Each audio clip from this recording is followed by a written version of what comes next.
Okay, speaking of J.R.R. Tolkien, we're going to move to something that I feel like I can actually add to because I've never read Lord of the Rings.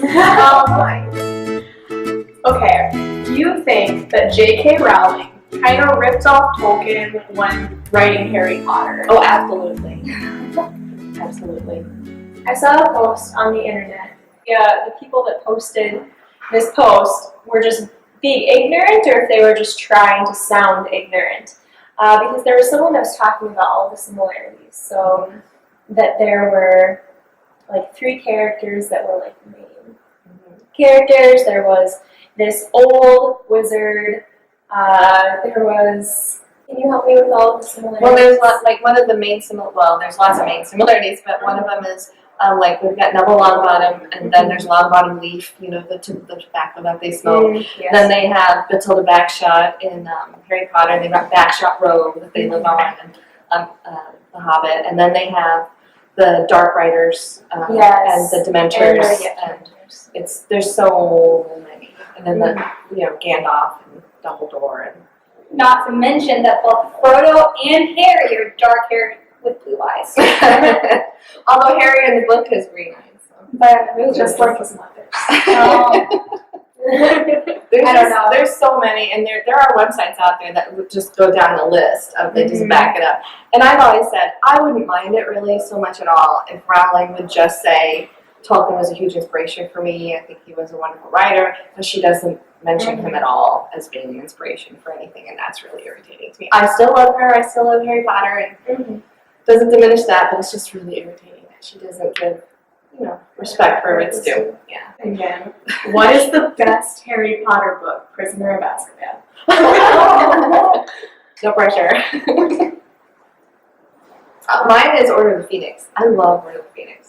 My absolute favorite. I don't think it's a bad book. But before I listened to it, I was like, well, maybe it's because I listened to it and I didn't read it, so it didn't drag on as long. But I was like, because it's a really long book, and there's just a lot that goes into it.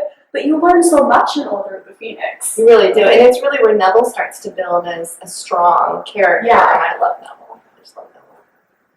I have not read those books, but I know I'm sorry. You have to now, so you can see how they're so similar to Neville. But I do really like the Prisoner of Azkaban because Sirius Black is very cool. And Remus Lupin. Oh yes, Remus Lupin. Yes, I married him in a second. Thomas is so lucky. But not before. But not for long. Remus or Aragorn? Well, Aragorn, totally. Aragorn, yeah. I just need to clear that up. If you were a professor at Hogwarts, what would you be a professor of? That's a good question. Because I would like to learn how to transfigure and that, but I don't know. I think for weird reasons, I would like to be a potions professor because there's so many cool colors. And the classroom is really cool looking, so I think that's what I would want. Definitely. Mine would probably be the historical elements more so. Like, you would be more exciting than the professor they have now. Exactly. So yeah, I need to revamp the program. That's what needs to happen. See, I would like to say that I would be transfiguration, not because of the subject, but just because I really like McGonagall. And I really hope that I got the professor of that correctly, because then that's really embarrassing. Now, I haven't actually really seen the movies or read the books, but from my very, very limited knowledge, I would want to be the defense against the dark arts. Just because it sounds really cool, and I couldn't say what happens to them because you would not want to be. No, I would either die or turn into a nothing good ever happens to the something defense like against that. the arts teacher. It's cursed. I also want to be Superman and what that happens to the actor of the Superman. But defense against the arts would be interesting. It'd be very it's another good classroom. Yeah. It's a professor that never goes on news. That's true. I like Trelawney's classroom too, up in the tower. Oh, yeah. Although she's like insane half the time, but But when she speaks, sometimes it works out okay. Harry Potter is loved by children and adults alike. I'm finding that I'm loving the series just as much now as I did as a child. What do you think of the book's the ability to spark interest of many generations? Watching the movies freshman year, I was like, oh, this would have been so cool as like an 8-year-old to watch him like be picking out his like wand and stuff like that. And then the reason I think that it carries on so well through to the rest of to adults and everything is, for one, most of the adults right now that love it have grown up with it, and so then they pass it on to their children. And then the other thing too is that there's always something with, you know, with Harry Potter or with like Lord of the Rings or the Narnia series, there's always something more you can take. You don't just read it and know everything and are done with it. You can gain more insight as you grow up. I agree, and I think that you see something new every time you read them. And I liked that it's really sparked a new generation of readers. That was the huge issue when it first came out, was that kids were actually reading again. And it had been so long since that had happened, where there were lines at bookstores, and there were people waiting for the release of this, and that just hadn't been seen for a very, very long time, for decades. And so it was nice to see this kind of spark in young people to start reading again. And then that, in turn, would help the adults read as well. And I personally, I was pregnant with my son when they came out, and I remember it was like a big hullabaloo. Everybody was just like, "Oh, these books!" But well, I guess I'll buy them in case maybe you want to read them. So I started buying them as they came out, and then when he got to be 5, I started reading them to. Oh no, 4. I'm sorry, 3 or 4. I started reading them to him, and as I was reading them to him, I was reading them for the first time, and so we kind of got to discover them together. And then as soon as I finished the series with him, he was definitely old enough to read on his own by that time, so then he took it up and then read it on his own, and he reads them every year. So it's just this wonderful tradition now, and I think a lot of families have done that. Most people, when they have read them, they'll say, younger people, they'll say, well, this is my 4th, 5th, 6th time reading the series, and that's rare. That's really rare, and I think it's a wonderful thing that she did. Now, I have a question that I just thought of. Have you guys taken the Pottermore house quiz? We get to share what houses you are. Because I'm interested. I was Ravenclaw. I was Gryffindor.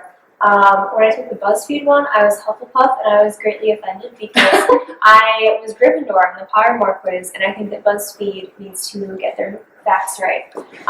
And there's nothing wrong with being Hufflepuff, but I'd already had so much Gryffindor pride at that point. I also took my Patronus quiz. Have you taken the Patronus quiz? have. What did you get? I got like this dragon thing that's apparently rare, and I was like, what does it mean? And I can't figure out what it means. So Nice. I got the terrier. I was really excited. That was so cute. I haven't taken a Patronus quiz. I did not know there was one, but that would be the next thing on we my have a list. wand quiz. Mm-hmm. Yes. I liked the one that I got in the Pottermore.